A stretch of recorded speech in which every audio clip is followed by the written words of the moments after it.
السلام علیکم ورحمۃ اللہ وبرکاتہ۔ ان الحمدللہ والصلاۃ والسلام علی رسول اللہ، اما بعد۔ محترم ناظرین کرام اور عزیز طلبہ، کتاب بلوغ المرام کے درس میں آپ کا خیر مقدم ہے۔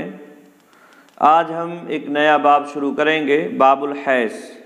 حیض کے سلسلے میں یہ باب ہے، حاز یحیز حیضا ومحیضا، اور اس کا معنی ہوتا ہے بہنا،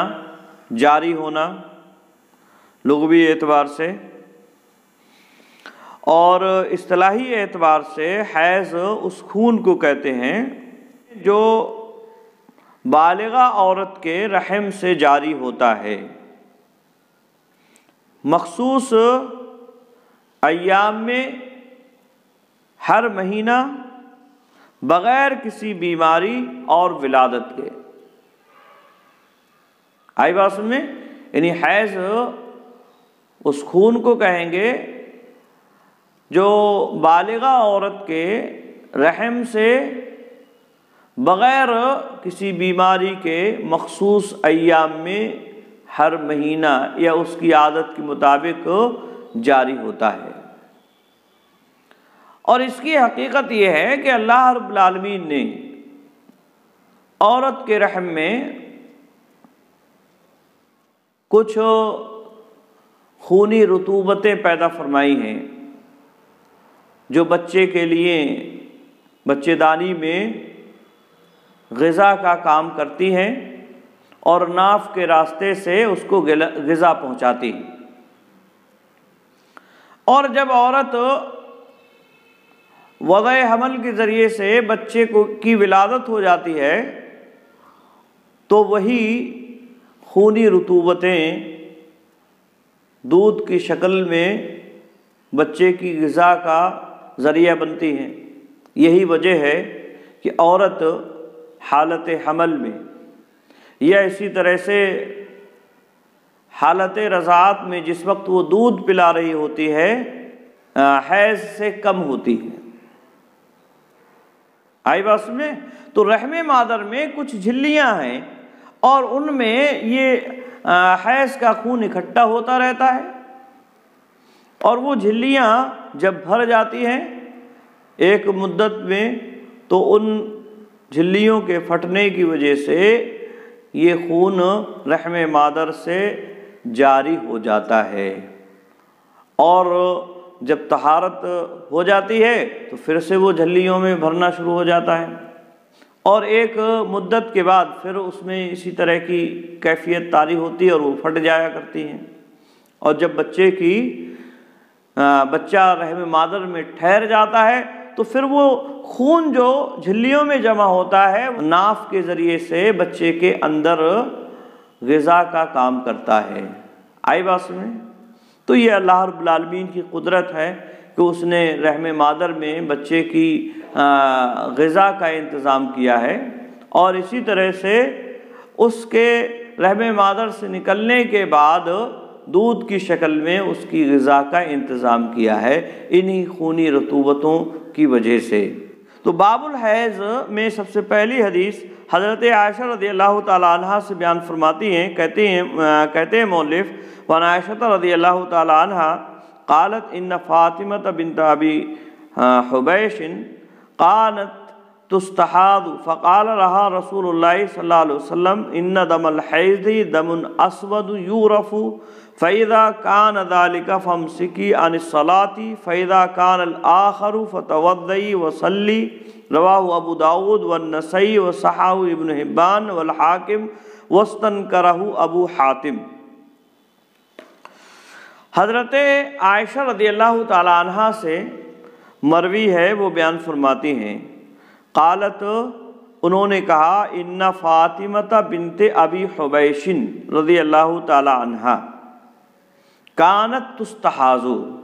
کہ بے شک فاطمہ بنت ابی حبیش یہ استحاضہ سے ہوا کرتی تھی،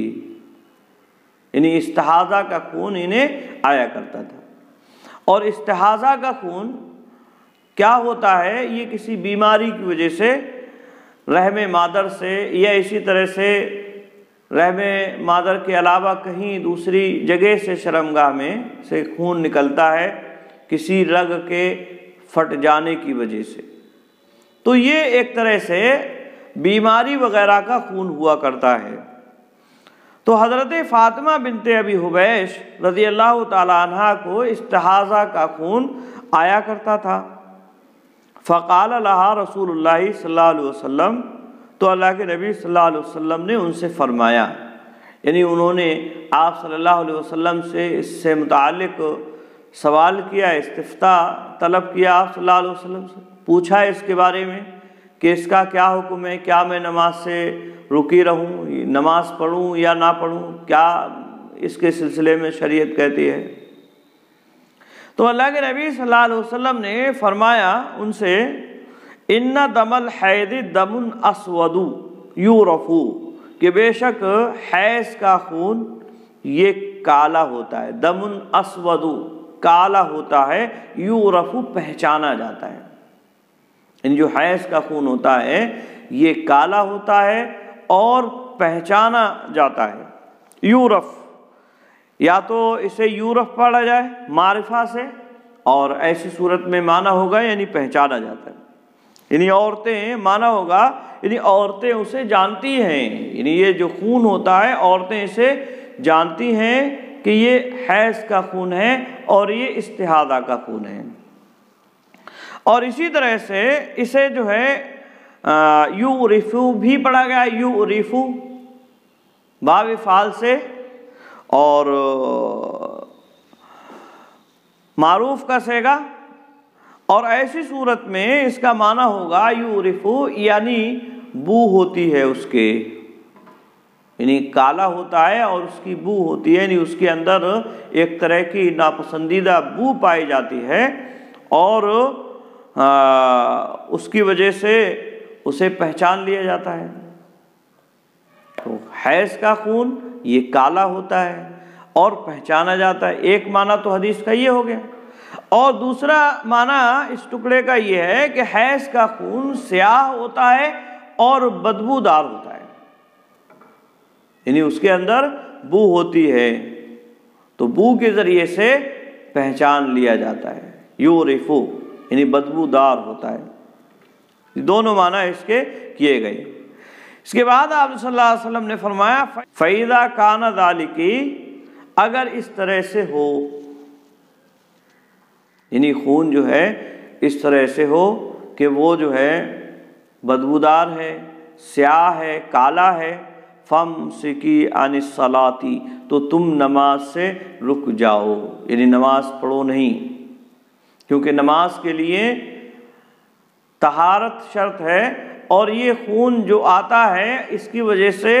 عورت طاہرہ نہیں ہوتی ہے، وہ طہارت اسے لاحق نہیں ہوتی ہے، ناپاک ہوتی ہے وہ، تو تم ایسی صورت میں نماز سے رک جاؤ۔ فَإِذَا كَانَ الْآخَرُ، اور اگر اس کے علاوہ کوئی دوسرا خون ہے، یعنی وہ استحاضہ وغیرہ کا ہے، نس وغیرہ کے کسی کے پھٹنے کی وجہ سے، یا رحم مادر میں پھوڑا پھنسی وغیرہ کی وجہ سے، یا ورم وغیرہ کی وجہ سے خون آ رہا ہے وہ،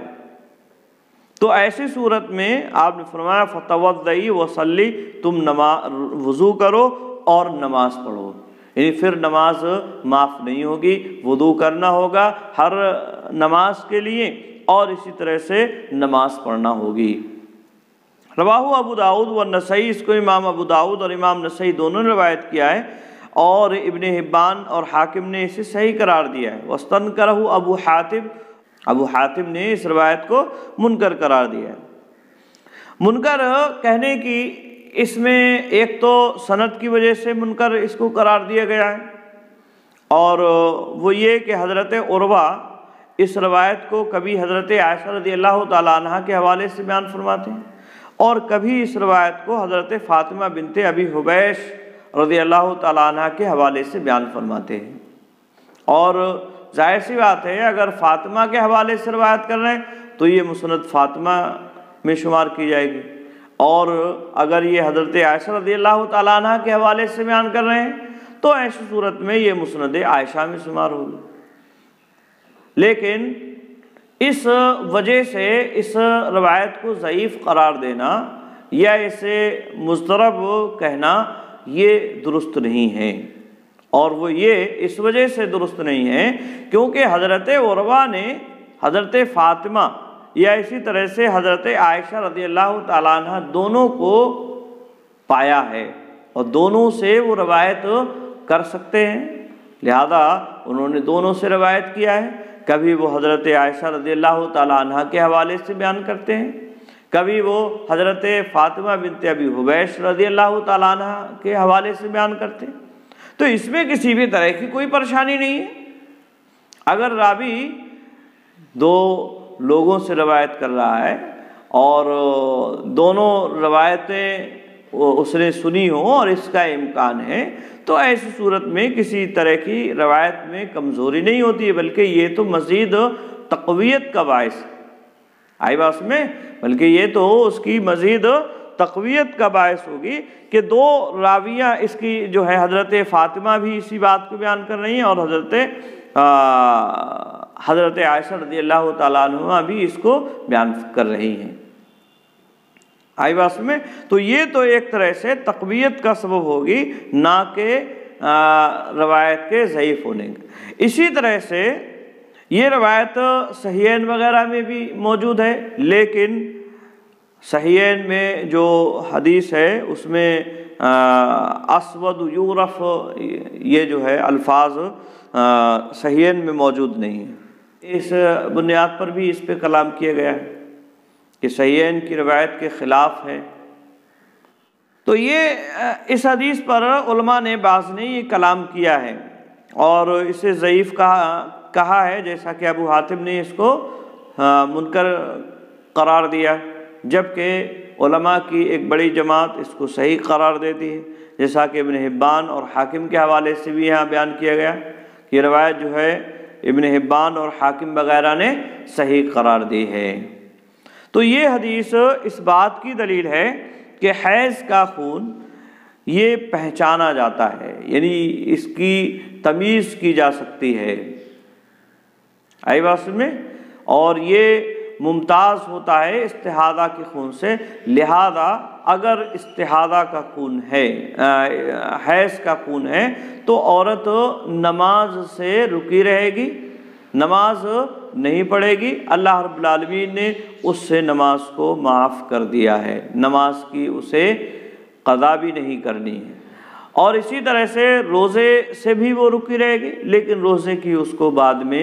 قضا کرنا ہوگی، آئی بات میں۔ اگر حیض کا خون ہے اور اگر استحاضہ کا خون، بیماری کی وجہ سے خون آ رہا ہے، یاد رہے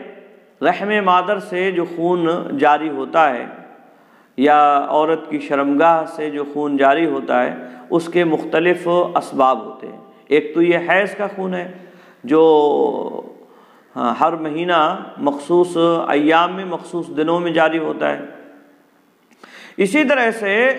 کبھی ورم کی وجہ سے، رحم مادر میں ورم کی وجہ سے یا رحم مادر میں پھوڑے یا پھنسی کی وجہ سے جاری ہوتا ہے، یا شرمگاہ میں پھوڑے اور پھنسی کی وجہ سے کبھی خون جاری ہو جایا کرتا ہے، نکلتا ہے، تو اس طرح کا جو کسی بیماری کی وجہ سے ہو یا نس وغیرہ کی پھٹ جانے کی وجہ سے ہوتا ہے، جیسا کہ اس سے پہلے نواقض وضو میں بھی اس سے متعلق بات گزری، تو اس طرح کا جو بیماری کی وجہ سے کوئی خون جاری ہوتا ہے یا ورم وغیرہ کی وجہ سے خون جاری ہوتا ہے، وہ خون استحاضہ کا کہلائے گا، اور استحاضہ کا حکم یہ ہے کہ عورت نماز پڑھے گی، ہر نماز کے لیے اسے وضو کرنا ہوگا، آئی بات میں، ہر نماز کے لیے اسے وضو کرنا ہوگا اور وہ نماز کو قائم کرے گی، جبکہ حیض کا اگر خون ہے تو ایسی صورت میں اس کے لیے نماز معاف ہوگی، نماز وہ نہیں پڑھے گی اور روزہ بھی نہیں رکھے گی، لیکن روزے کی بعد میں دوسرے ایام میں اسے قضا کرنا ہوگی، ٹھیک ہے، تو یہ حدیث اس بات کی دلیل ہے۔ اسی طرح سے یہ حدیث اس بات کی بھی دلیل ہے کہ تمیز حیض اور استحاضہ کے خون کے درمیان میں تمیز اور کے ذریعے سے فرق کیا جائے گا، یعنی وہ پہچانا جاتا ہے اور عادت کے مطابق عورتیں اسے پہچان لیتی ہیں۔ وفی حدیث اسماء بنت امیس عند ابی داؤد، اور اسی طرح سے ایک دوسری حدیث میں کہتے ہیں مؤلف رحمہ اللہ، اور حضرت اسماء بنت امیس رضی اللہ تعالیٰ عنہ کی حدیث میں ہے عند ابی داؤد، ابو داؤد میں، یعنی ابو داؤد میں حضرت اسماء بنت امیس رضی اللہ تعالیٰ عنہ کی حدیث میں۔ اور یہ اسماء بنت امیس کون ہے؟ کہتے ہیں یہ حضرت جعفر بن ابی طالب رضی اللہ تعالیٰ عنہ کی بیوی تھیں، اور انہوں نے حبشہ کی جانب ہجرت بھی کی تھی حضرت جعفر رضی اللہ تعالیٰ عنہ کے ساتھ۔ وہاں ان کے بچے پیدا ہوئے، انہی میں سے ایک عبداللہ نام کا بھی لڑکا تھا جو حبشائی میں سے پیدا ہوا۔ حضرت ابوبکر صدیق رضی اللہ تعالیٰ عنہ نے حضرت جعفر رضی اللہ تعالیٰ عنہ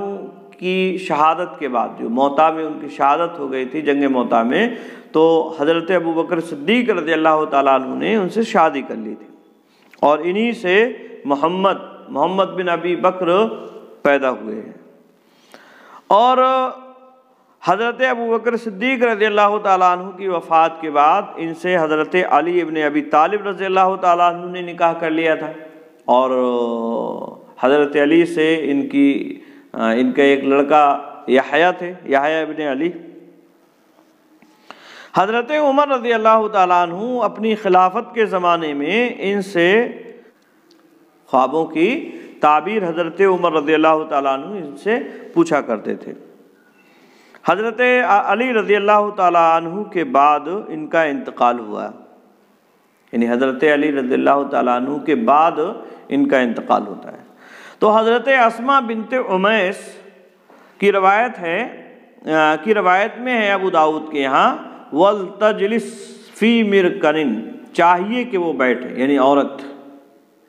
فی مرکن، چاہیے کہ وہ ایک بڑے برتن یعنی ٹب وغیرہ جو ہوتے ہیں اس میں بیٹھے۔ فَإِذَا رَأَتْ صُفْرَةَ فَوْقَ الْمَاءِ، اگر وہ زردی دیکھے پانی کے اوپر، یعنی پہچان کے تعلق سے اللہ کے نبی صلی اللہ علیہ وسلم نے بیان فرمایا کہ حیض کے اور استحاضہ کے خون کے درمیان میں اگر استحاضہ والی اگر کوئی عورت ہے تو کس طرح سے وہ پہچان کرے گی، ٹھیک ہے، کہ وہ جو ہے ٹب میں بیٹھے اور پانی کے اوپر اگر وہ زردی محسوس کرتی ہے، دیکھتی ہے، رات صفرۃ فوق الماء، یعنی پانی کے اوپر زردی کو دیکھتی ہے، یعنی زردی مائل خون پانی کے اندر آ رہا ہے، فلتغتسل، تو چاہیے کہ وہ غسل کرے، للظہر والعصر غسلا واحدا، ظہر اور عصر کے لیے ایک غسل، یعنی گویا کہ یہ علامت ہوگی، زردی جو آ رہی ہے یہ علامت اس بات کی ہوگی کہ اسے استحاضہ کا خون اب لاحق ہے، حیض کا خون منقطع ہو گیا ہے، یعنی حیض کا خون جو ہے اب وہ ختم ہو گیا ہے۔ تو اب اس کے لیے حکم یہ ہے کہ وہ ظہر اور عصر کے لیے ایک غسل کرے گی، وَتَغْتَسِلْ لِلْمَغْرِبِ وَالْعِشَاءِ غُسْلًا وَاحِدًا، اور غسل کرے وہ مغرب اور عشاء کے لیے ایک، وَتَغْتَسِلْ لِلْفَجْرِ غُسْلًا وَاحِدًا، اور فجر کے لیے ایک غسل کرے، وَتَوَضَّأُ فِي مَا بَيْنَ ذَلِكَ، اور وضو کرے گی وہ ان کے درمیان میں، یعنی اس کے درمیان میں وہ وضو سے نماز پڑھے گی۔ معنی یہ ہے یعنی غسل مغرب کے لیے کر لیا اور عشاء کے لیے جو غسل کیا ہے مغرب اور عشاء کے لیے، تو اسی سے مغرب کی نماز پڑھے گی، اور مغرب کی نماز پڑھنے کے بعد وہ وضو کر کے عشاء کی بھی نماز اسی غسل سے پڑھ لے گی۔ ایسے ہی ظہر اور عصر میں معاملہ ہے، جو غسل کیا اور ظہر کی نماز اس نے پڑھ لی، اب اسی غسل سے عصر کی نماز بھی وضو کر کے پڑھ لے گی، آئی بات میں، جبکہ فجر کے لیے علیحدہ سے اسے غسل کرنا ہوگا۔ تو یہ طریقہ اللہ کے نبی صلی اللہ علیہ وسلم نے بیان فرمایا کہ اگر اسے استحاضہ کا خون عورت کو آ رہا ہے تو وہ اس طرح سے نماز پڑھے گی۔ اور حیض کا خون اور استحاضہ کے خون میں گویا کہ ایک فرق یہ بھی اللہ کے نبی صلی اللہ علیہ وسلم نے فرمایا کہ استحاضہ کا خون جو ہے زردی مائل ہوگا، جبکہ وہ حیض کا خون جو ہے وہ کالا اور بدبودار ہوتا ہے، کالا اور بدبودار ہوتا ہے، جسے عورتیں اچھی طرح سے جانتی ہیں۔ تو ان کل ملا کر ان احادیث کا معنی اور مفہوم یہ ہے کہ حیض کے ایام میں عورت نماز نہیں پڑھے گی، اور استحاضہ کے ایام میں اسے نماز پڑھنا ہوگا۔ اور ایسی کوئی عورت ہے جسے استحاضہ کا خون آتا ہے تو اس کے لیے پہچان اللہ کے نبی صلی اللہ علیہ وسلم نے یہ بیان فرمائی کہ اگر وہ دیکھے اور پانی میں اگر زردی ظاہر ہو رہی ہے، خون جو سیاہ اور بدبودار ہوتا ہے اس کی جگہ، تو یہ اس بات کی علامت ہے کہ حیض کا خون اب ختم ہو چکا ہے اور یہ استحاضہ کا خون ہے۔ اور استحاضہ کا خون اگر ہے تو پھر ایسی صورت میں اسے نماز پڑھنا ہوگی، اور نماز کے لیے اللہ کے نبی صلی اللہ علیہ وسلم نے یہ طریقہ بتلایا کہ ظہر اور عصر کے لیے ایک غسل کرے، اور اس کے درمیان میں اور وہ ظہر کی نماز پڑھے، اور ظہر کی نماز اور عصر کی نماز کے درمیان میں وضو کر کے عصر کی نماز پڑھے، اور اسی طرح سے مغرب اور عشاء کے درمیان میں ہوگا۔ البتہ فجر کی نماز یہ علیحدہ اسے پڑھنا ہوگی۔ یہ تمام نمازیں جو ہیں یہ اپنے اپنے وقت میں پڑھی جائیں گی۔ آئی بات سن میں؟ تو یہ حدیث اس بات کی دلیل ہے۔ تو مستحاضہ جو ہے یہ ایک وضو سے صرف ایک ہی فرض نماز ادا کر سکتی ہے۔ آئی بات سن؟ یعنی مستحاضہ عورت جسے استحاضہ کا خون آ رہا ہے وہ ایک وضو سے صرف ایک ہی نماز ادا کر سکتی ہے۔ دوبارہ نماز پڑھنے کے لیے، یعنی دوسری فرض نماز ادا کرنے کے لیے اسے دوبارہ وضو کرنا ہوگا۔ یہ آپ صلی اللہ علیہ وسلم نے جو حکم دیا ہے غسل کرنے کا، یہ جو ہے غسل کرنا لازم اور ضروری نہیں ہے، یہ آپ صلی اللہ علیہ وسلم نے استحبابی طور پر حکم دیا ہے، جیسا کہ آگے احادیث اس بات پر دلالت کر رہی ہیں۔ آگے اس کی مزید وضاحت آئے گی انشاءاللہ العزیز، تو وہاں اس سے متعلق بتلایا جائے گا۔ تو یہ حکم جو ہے یہ وجوبی اعتبار سے نہیں ہے غسل کرنے کا کہ ظہر اور عصر کے لیے ایک، اور مغرب اور عشاء کے لیے ایک، اور فجر کے لیے ایک، یہ وجوبی اعتبار سے حکم نہیں ہے، جیسا کہ اس کی وضاحت آگے انشاءاللہ العزیز آتی ہے۔ آئی بات میں؟ تو آج کے لیے بس اتنا ہی۔ السلام علیکم ورحمۃ اللہ وبرکاتہ۔